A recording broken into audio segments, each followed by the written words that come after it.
যে আমরা ওয়াজিব সম্পর্কে ও হারাম সম্পর্কে জানব। কারণ ওয়াজিব ও আবশ্যক কাজ না করলে গুনাহ হবে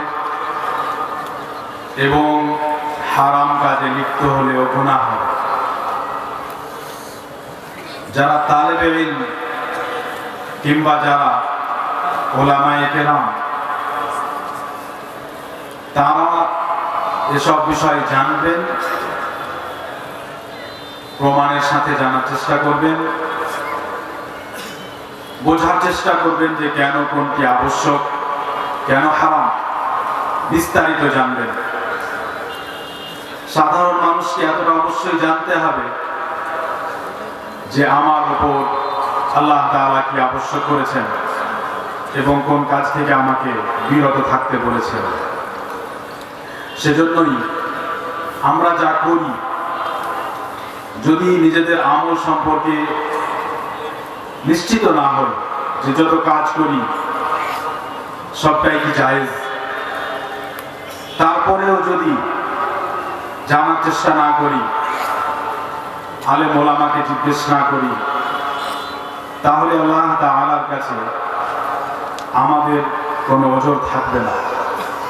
কারণ আমরা যে জায়গায় বসবাস করি, যেখানে থাকি, আশেপাশে আলেম ওলামা থাকেন। প্রিয় দিনী ভাই বোন,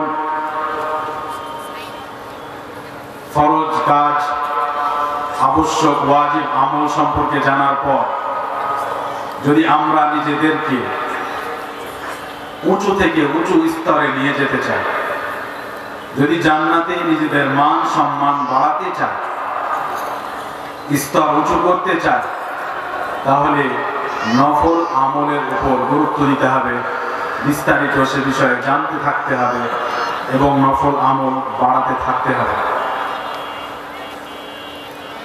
একজন মুসলিম যখন আল্লাহ তাআলাকে মাবুদ হিসেবে এবং রব হিসেবে বিশ্বাস করে, মুহাম্মদ সাল্লাল্লাহু আলাইহি ওয়াসাল্লামকে নবী হিসেবে বিশ্বাস করে, কোরআনে কারীম বিশ্বাস করে, নবী সাল্লাল্লাহু আলাইহি ওয়াসাল্লামের কথাকে বিশ্বাস করে, আখিরাতের প্রতি বিশ্বাস রাখে, ভাগ্যের প্রতি বিশ্বাস রাখে, ফেরেশতাগণের প্রতি বিশ্বাস রাখে, পূর্বের নবীগণের প্রতি বিশ্বাস রাখার সাথে সাথে তাদেরকে যেসব কিতাব দেওয়া হয়েছে তার উপর বিশ্বাস রাখে, তখন সে ব্যক্তি অমুসলিমদের থেকে আলাদা ও পৃথক হয়ে যায়। এই বিশ্বাসগুলোর কারণে, পরিপূর্ণ বিশ্বাসের কারণে মুসলিম কখনো ইহুদির মতো হতে পারে না, খ্রিস্টানের মতো হতে পারে না, কোন কাফেরের মতো হতে পারে না। যখন থেকে সে বিশ্বাস করেছে তখন থেকেই তার চিন্তাধারা আলাদা হতে হবে, তার কথাবার্তা আলাদা হতে হবে, তার কর্ম আমলও আলাদা হতে হবে। যদি অমুসলিমরা সকালবেলায় না উঠে সকাল 10টায় জাগ্রত হয়, তাহলে মুসলিম জাগ্রত হবে যখন সকাল শুরু হয় ফজরের সালাতের সাথে। এভাবেই বিভিন্ন আমলে এক মুসলিমকে দেখে, তার চেহারা দেখে, তার পোশাক দেখে, তার কথাবার্তা শুনে, তার আমল দেখে বোঝা যেতে হবে যে সে মুসলিম। তবেই আপনি মুহাম্মদ সাল্লাল্লাহু আলাইহি ওয়াসাল্লাম দ্বারা আনিত পয়গাম ও বার্তাকে সম্পূর্ণরূপে গ্রহণ করেছেন। সম্মানিত দিনী ভাই বোন, ইহুদি একটি জাতি যাদের মূলত সম্পর্ক ইয়াকুব আলাইহিস সালামের সাথে। ইয়াকুব আলাইহিস সালামের সন্তান সন্ততি, সেখান থেকেই এদের সূত্রপাত। কিন্তু এরা পরবর্তীতে এত ধরনের কুকর্ম, অপরাধ করেছে যে পুরো ইতিহাস যেন এদের কালো হয়ে আছে। ইতিহাসের পাতা যেন এরা অপরাধে কালো করে রেখেছে। এদের ব্যাপারে কোরআনে কারীমে আল্লাহ সুবহানাহু ওয়া তাআলা বিভিন্ন জায়গায় বলেন। সূরাতুল বাকারায় গাভী জবাই করে সেই গাভীর কোনো এক অংশকে আল্লাহ সুবহানাহু ওয়া তাআলা আদেশ করেছিলেন যে মৃত ব্যক্তিকে এই অংশ দ্বারা প্রহার করো বা মৃত ব্যক্তির উপর ছুঁড়ে ফেলো, তাহলে সে জীবিত হয়ে জানাবে, তোমাদেরকে বলবে যে তাকে কে হত্যা করেছে। এ ধরনের স্পষ্ট নিদর্শন দেখার পরে এমন এক ঘটনা যা হয়তো পূর্বে কখনো ঘটেনি, যে একজন ব্যক্তি যে মারা গেছে, যার ব্যাপারে মতভেদ হয়েছে যে কে মেরেছে, সে জীবিত হয়ে বলবে যে আমাকে অমুক হত্যা করেছে। এই ধরনের আল্লাহ তাআলার কুদরত ও ক্ষমতা সম্পর্কে জানার পরে এবং নিজের চোখে দেখার পরেও তারা আল্লাহ তাআলার কথা গ্রহণ করেনি। আল্লাহ সুবহানাহু ওয়া তাআলা তাই বলেন, ثم قست قلوبكم من بعد ذلك فهي كالحجارة أو أشد قسوة। যে সব নিদর্শন দেখার পরও তোমাদের হৃদয় কঠোর হয়ে গেল, যেন তোমাদের হৃদয় পাথর কিংবা পাথরের চাইতেও আরো শক্ত ও কঠোর। আমরা ইহুদিদের সম্পর্কে শুনছি যে ইহুদিদের হৃদয় সম্পর্কে আল্লাহ তাআলা বলেন যে তোমাদের হৃদয় পাথরের মতো শক্ত, তোমাদের হৃদয় পাথরের চাইতেও যেন শক্ত। তাহলে এই ইহুদিদের পক্ষ থেকে আপনি কি দয়ার কথা আশা করবেন, নাকি অন্যায় ও অপরাধের কথা আপনি আশা করবেন? মুসা আলাইহিস সালামের সাথে কিছু ছিল যাদেরকে আল্লাহ রাব্বুল আলামিন যখন আদেশ করলেন যে তোমরা বাইতুল মাকদিসে প্রবেশ করো, মসজিদে আকসার দিকে যাও, সেখানে যুদ্ধ করো এবং সেই জায়গায় প্রবেশ করো, সেখানে যাও, তাদেরকে পরাজিত করো, তখন তারা একজন নবীকে কিভাবে সম্বোধন করেছিল সে কথা শোনো। আল্লাহ তাআলা বলেন যে তারা বলল, ইযহাব আনতা ওয়া রাব্বুকা ফাকাতিলা। মুসা আলাইহিস সালামকে বলে যে আপনি আর আপনার রব যান, গিয়ে যুদ্ধ করেন। এ হলো এদের চরিত্র। আল্লাহ রাব্বুল আলামিন ফিরআউনকে ধ্বংস করলেন। এরপর মুসা আলাইহিস সালাম সহ তার সাথে যারা ছিলেন, তার সহচারী, তার সাথী, সবাই সমুদ্র পার করলেন। কিছুদিনের মধ্যেই কোন এক জায়গায় যখন তারা মূর্তি দেখলো, তখন মুসা আলাইহিস সালামকে বলল, ক্বালু ইয়া মুসা জাআল লানা ইলাহান কামা লাহুম আলিহা। এদের যেমন এই যে মাবুদ উপাস্য দেখা যাচ্ছে, আপনি আমাদের জন্য এরূপ উপাস্য বানিয়ে দিন। নবীর সাথে থাকার পরেও শিরকের উপর আগ্রহ এবং কিভাবে নবীর বিরোধিতা করার আচরণ চরিত্র তাদের মধ্যে ছিল তা এইখান থেকে বোঝা যায়। যেহেতু এদের হৃদয় পাথর বা পাথরের চাইতেও শক্ত, মহান আল্লাহ তাআলার কথা, তাই আল্লাহ সুবহানাহু ওয়া তাআলা মুমিনদেরকে সান্ত্বনা দিয়েছেন যে তোমাদের উপর যদি এদের পক্ষ থেকে অন্যায় হয়, যদি তোমাদের উপর জুলম হয়, অত্যাচার হয়, তাহলে তোমরা এই কথা জেনে রাখবে যে এটা স্বাভাবিক, এরা এরকমই, এবং এদের পক্ষ থেকে তোমাদেরকে অনেক কষ্টকর কথা শুনতে হবে এবং তোমাদেরকে সহ্য করতে হবে। আল্লাহ সুবহানাহু ওয়া তাআলা বলেন, লাতুবলাউন্না ফি আমওয়ালিকুম ওয়া আনফুসিকুম। অবশ্যই তোমাদেরকে তোমাদের সম্পদের বিষয়ে, তোমাদের জান প্রাণের বিষয়ে তোমাদেরকে পরীক্ষিত করা হবে, তোমাদের পরীক্ষা নেওয়া হবে। তারপর বলেন, ওয়ালা তাসমাউন্না মিনাল্লাযীনা উতুল কিতাবা মিন ক্বাবলিকুম ওয়া মিনাল্লাযীনা আশরাকু আযান কাসীরা। পূর্বে যাদেরকে কিতাব দান করা হয়েছে এবং যারা শিরক করেছে, এদের পক্ষ থেকে অনেক কষ্টদায়ক কথা তোমরা শুনবে। বিভিন্ন সময়ে বিভিন্ন বিষয়ে এমন এমন কথা তাদের পক্ষ থেকে আসবে যে কথা শুনে হে মুসলিম তুমি কষ্ট পাবে।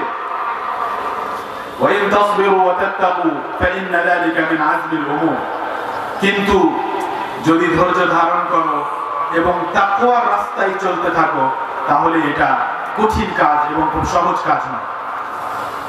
এই পরিস্থিতি আসবে যে তাদের পক্ষ থেকে কষ্টদায়ক কথা তোমাকে শুনতে হবে, কিন্তু মুসলিম মুমিন তোমাকে ধৈর্য ধারণ করে তাকওয়ার পথে চলতে থাকতে হবে।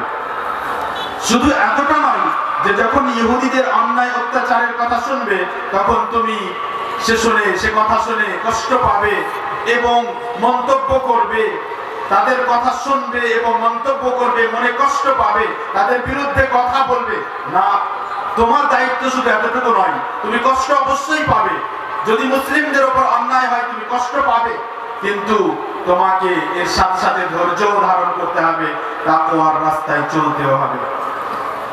এর চাইতেও আরো স্পষ্ট ভাবে আল্লাহ সুবহানাহু ওয়া তাআলা বলেন, লাতাজিদান্না আশাদ্দান নাসি আদাওয়াতান লিল্লাযীনা আমানু ইয়াহুদা ওয়াল্লাযীনা আশরাকু। হে নবী সাল্লাল্লাহু আলাইহি ওয়াসাল্লাম, আপনি অবশ্যই দেখতে পাবেন যে যারা ইহুদি ও যারা শিরক করে এরা সবচাইতে বড় শত্রু মুসলিমদের। আপনি সবচাইতে বড় শত্রু মুসলিমদেরকে দেখতে পাবেন, আল ইয়াহুদা ওয়াল্লাযীনা আশরাকু, ইহুদিদেরকে ও মুশরিক শিরককারীদেরকে।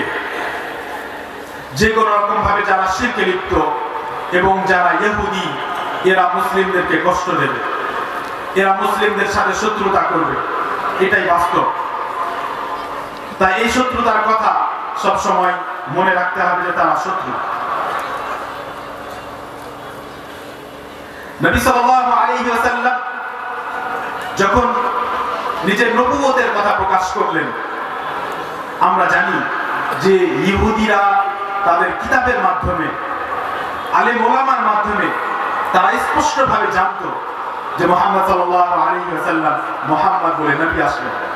ইহুদিদের যে শত্রুতা, সেই শত্রুতার একটা অংশ হলো যে আমাদের নবী, যাকে আমরা অন্তর থেকে এত ভালোবাসি, যদিও অনেক সময় আমাদের আমলে হয়তো বিরোধিতা হয়ে যায়, কিন্তু আমরা মন থেকে এটা বলি না যে আমরা বিরোধিতা করতে চাই। কোন পাপী ব্যক্তিও এরকম মনে করে না যে আমি নবী সাল্লাল্লাহু আলাইহি ওয়াসাল্লামের বিরোধিতা করতে চাই, যদিও তার দ্বারাই হয়ে যায়। আপনি যেই নবীকে এত ভালোবাসেন, যেই নবীর জন্য সাহাবায়ে কেরাম নিজের প্রাণ বিলিয়ে দিয়েছেন, কোনো পরোয়া করেননি, সেই নবীকে নবী হিসাবে তারা বিশ্বাসই করে না, সেই নবীকে তারা নবী হিসাবে মেনেই নেয়নি। যখন নবী সাল্লাল্লাহু আলাইহি ওয়াসাল্লাম মদিনা আসলেন, মদিনায় একাধিক ইহুদিদের গোত্র বসবাস করত। তাদেরই মধ্যে একটি গোত্রের নাম বনী কুরাইযা, এবং ইহুদিদের সব গোত্রের সাথে নবী সাল্লাল্লাহু আলাইহি ওয়াসাল্লাম চুক্তি করলেন। তাদের সাথে চুক্তি হলো যে কোন সময় যদি যুদ্ধের পরিস্থিতি আসে, কোন সময় যদি তোমাদের সহযোগিতার প্রয়োজন হয়, তাহলে তোমরা সহযোগিতা করবে, আমরাও সহযোগিতা করব। কিন্তু খন্দকের যুদ্ধের সময়, গজওয়াতুল আহজাব, খন্দকের যুদ্ধ 5 হিজরিতে, এই যুদ্ধের সময় নবী সাল্লাল্লাহু আলাইহি ওয়াসাল্লাম আশা করলেন যে বনী কুরাইযা সহযোগিতা করবে। কিন্তু যখন যুদ্ধের পরিস্থিতি আসলো, যখন মুশরিকরা চারিদিক থেকে মদিনাকে ঘেরাও করলো, তখন বনী কুরাইযা নিজেকে বাঁচানোর জন্য কোন এক দুর্গের মধ্যে নিজেকে বন্ধ করে নিল, কোন এক কেল্লার মধ্যে গিয়ে, দুর্গের মধ্যে গিয়ে দরজা বন্ধ করে নিল, এবং নবী সাল্লাল্লাহু আলাইহি ওয়াসাল্লাম এর সাথে করা ওয়াদা তারা ভঙ্গ করল। আনাস রাদিয়াল্লাহু আনহু বলেন, আন্না মারাতাল ইয়াহুদিয়্যা আতাত রাসূলুল্লাহ সাল্লাল্লাহু আলাইহি ওয়াসাল্লাম বিশায়াতিন মাসমুমা। এক ইহুদি মহিলা রাসূল সাল্লাল্লাহু আলাইহি ওয়াসাল্লামের কাছে মাংস নিয়ে আসলো, ছাগলের মাংস, ছাগির মাংস নিয়ে আসলো, যাতে বিষ মাখানো ছিল। فأكل منها রাসূল সাল্লাল্লাহু আলাইহি ওয়াসাল্লাম সেই মাংস খেলেন, এবং সেই মাংস রাসূল সাল্লাল্লাহু আলাইহি ওয়াসাল্লামকে কষ্ট দিল। فجيء بها إلى رسول الله صلى الله عليه وسلم فسألها عن ذلك فقالت أردت لأقتلك। সেই মহিলাকে ধরে নিয়ে আসা হলো যে তুমি এরকম কেন করলে? তখন সেই মহিলা বলল যে আমি আপনাকে হত্যা করতে চেয়েছিলাম। এক ইহুদি মহিলা মুহাম্মদ সাল্লাল্লাহু আলাইহি ওয়াসাল্লামকে হত্যা করার জন্য বিষ মাখানো মাংস নিয়ে আসে এবং নবী সাল্লাল্লাহু আলাইহি ওয়াসাল্লামকে পেশ করে। হাদিসটি বুখারী ও মুসলিমে বর্ণিত হয়েছে। এই হাদিসের শেষে আনাস রাদিয়াল্লাহু আনহু বলেন, ফামা জিলতু আ'রিফুহা ফি লাহাওয়াতি রাসূলিল্লাহি সাল্লাল্লাহু আলাইহি আলাইহি ওয়াসাল্লাম মুখের উপরের তালুর অংশকে লাহাওয়াত বলা হয়। আমি রাসূল সাল্লাল্লাহু আলাইহি ওয়াসাল্লামের মুখের উপরের অংশে এর প্রভাব জানতাম এবং এর প্রভাব রাসূল সাল্লাল্লাহু আলাইহি ওয়াসাল্লাম অনুভব করতেন। হয়তো কোনো চিহ্ন ছিল, এমনকি ইবনে মাসউদ রাদিয়াল্লাহু আনহুর কথা থেকে বোঝা যায় যে এই বিষ নবী সাল্লাল্লাহু আলাইহি ওয়াসাল্লামকে এত কষ্ট দেয় যে শেষ সময় যখন নবী সাল্লাল্লাহু আলাইহি ওয়াসাল্লাম মারা যান তখন নবী সাল্লাল্লাহু আলাইহি ওয়াসাল্লাম যেন এই কষ্ট বুঝতে পেরেছেন এবং যেন এই বিষ মাখানো মাংস খাওয়া নবী সাল্লাল্লাহু আলাইহি ওয়াসাল্লামের মৃত্যুর একটা কারণ ছিল। ইবনে মাসউদ রাদিয়াল্লাহু আনহু বলেন, লা আন আহলিফা বিল্লাহি তিসআ ইন্না রাসূলুল্লাহি সাল্লাল্লাহু আলাইহি ওয়াসাল্লাম কুতিলা কাতলান আহাব্বু ইলাইয়া মিন আন আহলিফা ওয়াহিদা। আমার কাছে এটা প্রিয় যে আমি একটির বদলে একটির জায়গায় 9টি কসম খেয়ে বলবো, আমি একটি কসম না খেয়ে 9টি কসম খেয়ে বলবো যে রাসূল সাল্লাল্লাহু আলাইহি ওয়াসাল্লামকে হত্যা করা হয়েছে। وذلك بأن الله عز وجل اتخذه نبيا وجعله شهيدا। নবী সাল্লাল্লাহু আলাইহি ওয়াসাল্লামকে আল্লাহ রাব্বুল আলামিন যেমন নবী হিসেবে মনোনীত করেছেন তেমনি নবী সাল্লাল্লাহু আলাইহি ওয়াসাল্লামকে শহীদ হিসেবে মনোনীত করেছেন। হাদিসটি ইমাম আহমদ রাহিমাহুল্লাহ বর্ণনা করেছেন। নবী সাল্লাল্লাহু আলাইহি ওয়াসাল্লামকে যারা এভাবে হত্যা করার চেষ্টা করে এবং নবী সাল্লাল্লাহু আলাইহি ওয়াসাল্লামের সাথে যারা এভাবে শত্রুতা করে তাদের সাথে মুসলিমের সম্পর্ক, তাদের সম্পর্কে মুসলিমের চিন্তাধারা কেমন হওয়া উচিত আশা করি স্পষ্ট। ইহুদিদের মধ্যে প্রসিদ্ধ একটি নাম আব্দুল্লাহ বিন সাবা। আব্দুল্লাহ বিন সাবা ইহুদিদের লিডার। এমন একটি নাম যে ইসলামে বড় বড় যেসব ক্ষতি হয়েছে, বড় বড় যেসব ফিতনা হয়েছে, এসব ফিতনায় আব্দুল্লাহ বিন সাবা যেন লিডারের মতো কাজ করেছে, নেতৃত্ব দিয়েছে। আমরা জানি উসমান বিন আফফান রাদিয়াল্লাহু আনহু হত্যার কথা। তৃতীয় খলিফা রাসূল সাল্লাল্লাহু আলাইহি ওয়াসাল্লামের উসমান রাদিয়াল্লাহু আনহুকে হত্যা করা হয়েছিল ভিত্তিহীন কিছু কথার ভিত্তিতে। এমন কিছু কথা, এমন কিছু সন্দেহ, এমন কিছু অপবাদ যার কোনো ভিত্তি ছিল না এবং এই ষড়যন্ত্রে অংশ নিয়েছিল, নেতৃত্ব দিয়েছিল আব্দুল্লাহ বিন সাবা। উসমান রাদিয়াল্লাহু আনহুর হত্যার পর আলী রাদিয়াল্লাহু আনহু খলিফা হন এবং আলী রাদিয়াল্লাহু আনহু খলিফা হওয়ার পরে উসমান রাদিয়াল্লাহু আনহুর হত্যার বিষয়ে যে তার হত্যার প্রতিশোধ নিতে হবে এই বিষয়ে সাহাবায়ে কেরামের মাঝে কিছু মতভেদ হয়। আয়েশা রাদিয়াল্লাহু আনহার সাথে আলী রাদিয়াল্লাহু আনহু এক যুদ্ধে জড়িত হন, যে যুদ্ধ অল্প কিছু হওয়ার পরে, অল্প কিছু মানুষ, অল্প কিছু সাহাবায়ে কেরামের মৃত্যুর পরেই থেমে যেত। হয়তো তারা সেই যুদ্ধ থামানোর চেষ্টা করছিলেন, যুদ্ধবিরতির চেষ্টা করছিলেন, যাতে যুদ্ধ বন্ধ হয়ে যায় এর চেষ্টা করছিলেন, কিন্তু আব্দুল্লাহ ইবনে সাবা আবার তাদের মধ্যে যুদ্ধের আগুন জ্বালায় এবং যাতে হাজার হাজার মানুষ মারা যায়, হাজার হাজার সাহাবায়ে কেরাম মারা যান।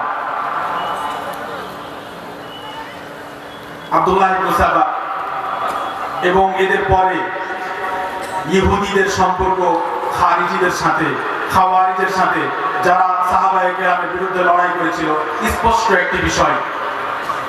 এবং খারিজি এমন এক দল যাদের উলামায়ে কেরামের সাথে সম্পর্ক থাকতো না, সাহাবায়ে কেরামের বিরোধিতা করত এবং আজ পর্যন্ত যাদের সম্পর্ক খারিজিদের সাথে, এদের উলামায়ে কেরামের সাথে সম্পর্ক দুর্বল।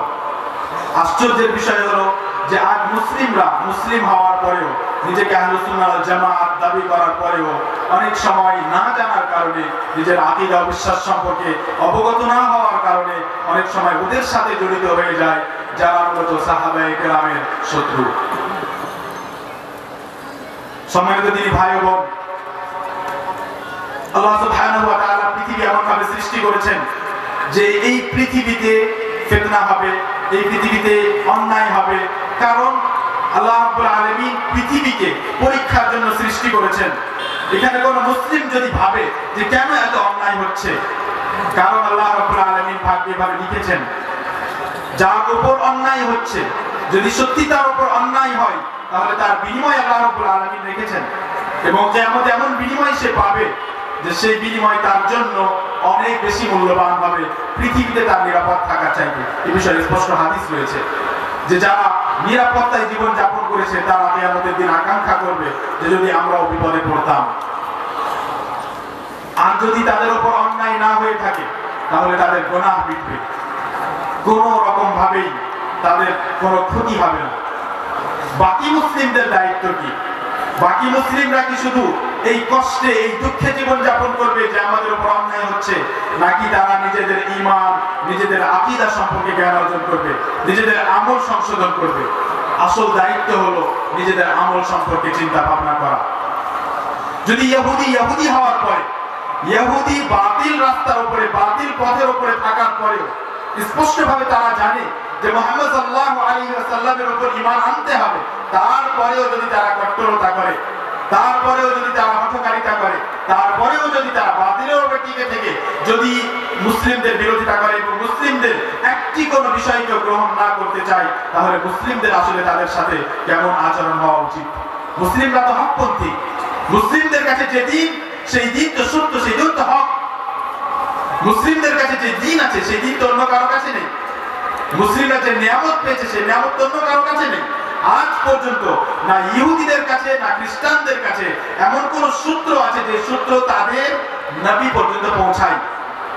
একমাত্র উম্মতে মুসলিমার একটি বৈশিষ্ট্য যে তাদের কাছে শতাধিক এত সনদ আছে যে সনদ স্পষ্টভাবে বিচ্ছিন্নভাবে তাদের নবী মুহাম্মদ সাল্লাল্লাহু আলাইহি ওয়াসাল্লাম পর্যন্ত পৌঁছায়। শুধু তাই নয়, বরং আজ যে কোরআনে কারীম আপনি তেলাওয়াত করেন, এই কোরআনে কারীমের সম্পূর্ণ সনদ ও সম্পূর্ণ সূত্র নবী সাল্লাল্লাহু আলাইহি ওয়াসাল্লাম পর্যন্ত কত কত মানুষের কাছে পৃথিবীতে আছে। যিনি নিজের শিক্ষকের কাছে পড়েছেন, তার শিক্ষকের কাছে তিনি পড়েছেন নবী সাল্লাল্লাহু আলাইহি ওয়াসাল্লাম পর্যন্ত। সম্মানিত উপস্থিতি, যেহেতু এই পৃথিবীতে বিপদ আসবেই, সেহেতু সবসময় আল্লাহ সুবহানাহু ওয়া তাআলা মুসলিমদেরকে সান্ত্বনা দিয়েছেন, নবী সাল্লাল্লাহু আলাইহি ওয়াসাল্লামকে সান্ত্বনা দিয়েছেন। ওয়াসবির আলা মা ইয়াকুলুন ওয়াহজুরহুম হাজরান জামিলা। ওরা যা বলে আপনি ধৈর্য ধারণ করুন, ওরা যে কথা বলে সে কথা শুনে আপনি ধৈর্য ধারণ করুন। নবী সাল্লাল্লাহু আলাইহি ওয়াসাল্লামকে বিভিন্নভাবে আল্লাহ রাব্বুল আলামিন সান্ত্বনা দিতে থেকেছেন এবং মুসলিমদের জন্য একটি সুসংবাদ নবী সাল্লাল্লাহু আলাইহি ওয়াসাল্লাম দিয়েছেন যে আজ ইহুদিদের পক্ষ থেকে মুসলিমদের উপর অন্যায় হতে পারে, মুসলিমদেরকে বিভিন্ন রকম ভাবে কষ্ট তারা দিতে পারে, কিন্তু একদিন এমন আসবে যেদিন মুসলিমরা তাদের সাথে যুদ্ধও করবে এবং তাদেরকে পরাজিতও করবে। আবু হুরায়রা রাদিয়াল্লাহু আনহু বলেন যে রাসূল সাল্লাল্লাহু আলাইহি ওয়াসাল্লাম বলেছেন, লা তাকুমুস সাআ হাত্তা ইউকাতিলাল মুসলিমুনা আল ইয়াহুদ। ততক্ষণ পর্যন্ত কিয়ামত হবে না যতক্ষণ না মুসলিমরা ইহুদিদের সাথে যুদ্ধ করবে। ফায়াকতুলুহুমুল মুসলিমুন, মুসলিমরা ইহুদিদেরকে হত্যা করবে।